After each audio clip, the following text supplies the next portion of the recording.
Yogi, narito na ang uling grupo natin for today. Yes, nagsimula tayo sa Caloocan at matatapos tayo sa San Pedro, Laguna. Let's watch this! Na-discover ko sila sa kalye, tambay lang. Then, nilapitan ko sila at pinalo ko na gusto nilang magsayaw para makatulong sila sa lipunan. Naging dancer kami, masarap pa rin feeling na naging dancer ka na marami ka palang matututunan sa buhay. Kaya showtime yung napili namin sa Lihan dahil ito na po yung pagkakataon namin. Matagal na naming ininitito na ipakita sa buong mundo yung mga talento ng Pilipino, hindi lang sa pagkanta, sa ibang sports, magaling ang mga Pilipino, so sa pagsasayaw din. Dahil sa showtime, kasama-sama kami ulit. Pakita po namin ulit lahat ng mga dating ginagawa namin na pagsama-sama namin. Nabuo ulit ang grupo dahil sa programang showtime. Napakalaking bagay nito. Muling nabuhay ang mga dugong dumadaloy sa kanilang mga ugat bilang performer. At sana patuloy ang showtime kasi marami pang grupong nakatago ang pwedeng lumabas at magtanghal sa entablado ng showtime. School of Grounds, let's get it on!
Na huwag niyong nilalang ang mga dancers dahil ang mga dancers ang nagpapaganda sa production numbers na bawat artista, concert at kahit saan man.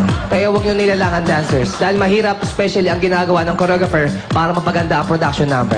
Okay, Kuya Kim, pasok! Random people! Random people! Nakasuot na kulay pula ang ating kalahok. Alam niyo ba sa business terms, pag sinabing ikaw ay in the red, ibig sabihin may utang ka. Pag sinabing ikaw ay in the black, ibig sabihin marami kang pera. Okay, random people, ready naman kayo dyan! Ready na naman rito, ready na! Eh dito sa likod, ready naman rito! Okay, vamos! Show mo! Ipakita natin ang ating mga strong mga random people. Sa bandang likuran, may nakita ko rito. Ang average dito sa likod ay nakita ko 10, 8, 9, 9. Alika, dito ka. 9, 9. Bakit 9? Kasi maganda yung choreography nila at saka hindi boring panoodin. Okay, maganda choreography at hindi boring panoorin. Back to you.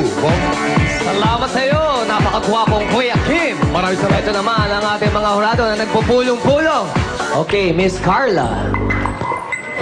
Okay, yung sa grupo nyo, actually, no, nag-usap-usap lang kami.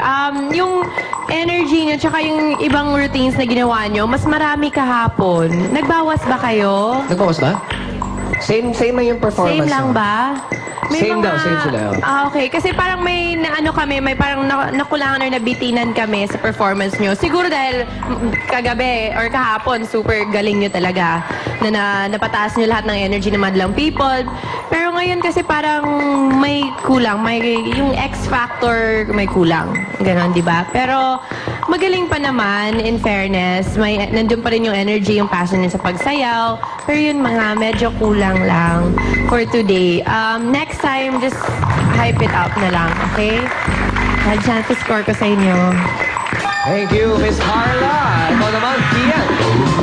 Ayun, I understand na kahapon lang kayo nanalo eh, di ba? Yes, kahapon. Parang kung ako rin, kasali ako sa contest, kahapon lang ako nanalo, hindi ko alam kung anong gagawin ko, kung paano ako magpa-practice ng pulidong-pulido talaga eh. Pero, ayun, naiintindihan ko yun.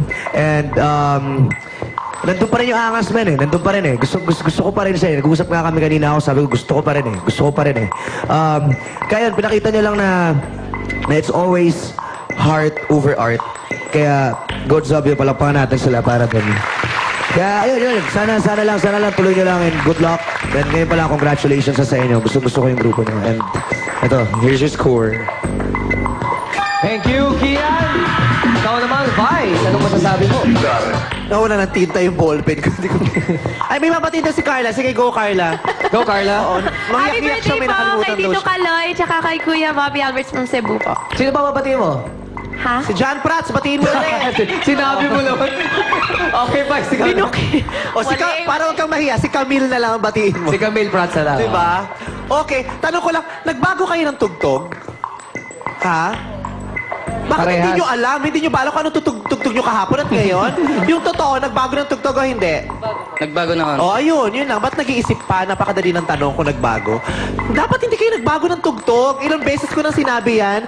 Kung maganda naman at komportable kayo dun sa ginawa nyo nung nanalo kayo, bakit kailangang palitan pa? Correct. Diba? Ang galing nyo kahapon. Isa kayo sa mga ina-expect namin talaga. Inabangan na naman namin, katulad ng banda kanina. Bakit nagpalit? Mananalo na kayo eh. Diba? Magaling pero mas magaling kahapon. Diba? Mas na-impress ako kahapon. Pero magaling pa rin kayo. Diba? Kaya lang ngayon kasi magkakaalam-alam kung sino yung pinakamagaling nung linggong yun. Diba? Kung kahapon yung weekly finals, kayo ang magcha-champion kahapon. Diba? Hindi ko alam, ano bang nag-uudyok sa inyo, ba't kayo nagpapalit ng mga pyesa? Tapos kulang yung mga ginawa niyong routines kahapon, hindi niyo ginawa lahat. May mga naiwan. At May feeling mga ko, pinalitan daw sila eh. ayun, Oo. magsilbing leksyon yan. Pero wag naman kawawala ng pag-asa. Hindi naman dito Oo naman, natatapos dapat. lahat. Dapat, hindi dapat. At alam mo, kanina naiiyak ako, walang halong kieme at kaplastikan, ka-etchusan. Alam mo, naiiyak ako habang pinanonood ko talaga yung video kasi nakakatuwa na alam mo, lahat talaga ng sumasali rito, manalo matalo, ang sisikat na ninyo sa mga lugar Correct. ninyo. Diba? Kinatatakutan na kayo sa mga dance contest. Kilabot. Saka guest na sila. Pag may fiesta, gina-guest na sila. May mga racket na kayo, Yes. may mga pinagkakakitaan kayo, di ba? Maliban sa akin, ang dami pa rin palang natulungan itong showtime na ito na Oo nagbago ang naman. buhay.